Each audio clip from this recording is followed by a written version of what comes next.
बेताल का श्राप, एक भयानक कहानी।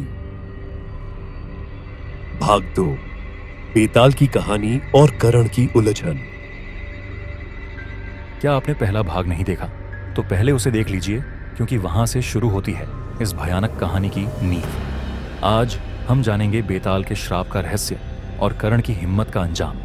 लेकिन सावधान, यह कहानी आपको अपनी जगह से हिला देगी। पहले भाग की छोटी सी झलक। पिछले भाग में करण ने बेताल के बारे में गांव की डरावनी कहानियां सुनी और अपनी जिज्ञासा के चलते जंगल में प्रवेश किया। वहां प्राचीन बरगद के पेड़ के पास उसे बेताल का सामना हुआ। बेताल ने करण को चेतावनी दी कि उसकी कहानी सुनने के लिए उसे अपनी आत्मा की कीमत चुकानी होगी। कहानी की शुरुआत। घने जंगल में रात के सन्नाटे को तोड़ते हुए बेताल ने अपनी खौफनाक कहानी सुनानी शुरू की। बेताल की कहानी। मैं कोई साधारण आत्मा नहीं हूं। मेरा नाम अरुण था और मैं एक योद्धा था। मैंने कई युद्ध जीते और अपनी वीरता के लिए मशहूर था। लेकिन मेरी सबसे बड़ी भूल यह थी कि मैंने अपनी ताकत का घमंड किया। मैंने न सिर्फ निर्दोष लोगों का खून बहाया, बल्कि अपने स्वार्थ के लिए कई पाप किए। बेताल की आवाज गहरी और ठंडी थी। एक दिन मैंने एक साधु का अपमान किया। वह साधु मेरे राज्य में भिक्षा मांगने आया था और मेरे घमंड के कारण मैंने उसे अपशब्द कहे। साधु ने मुझे श्राप दिया, तुम्हारा शरीर तुम्हें छोड़ देगा, लेकिन तुम्हारी आत्मा इस धरती पर भटकती रहेगी। तुम्हें कभी शांति नहीं मिलेगी। तुम बेताल बनकर इस जंगल में कैद रहोगे।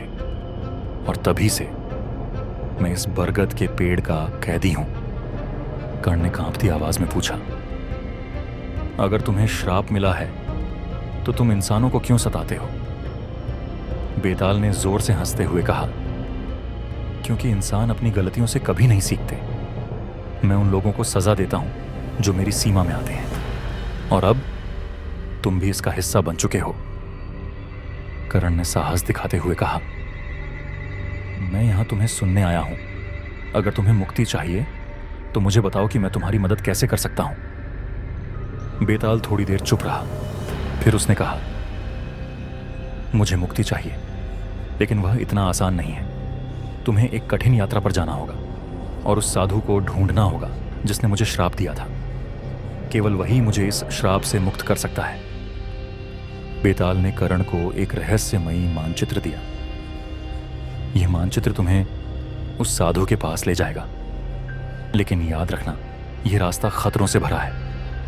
हर कदम पर तुम्हारी परीक्षा होगी, और अगर तुम असफल हुए तो तुम भी मेरी तरह श्रापित हो जाओगे।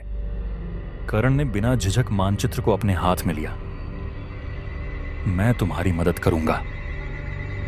जैसे ही करण ने मानचित्र उठाया, जंगल में अजीब घटनाएं शुरू हो गईं। पेड़ की शाखाएं हिलने लगीं।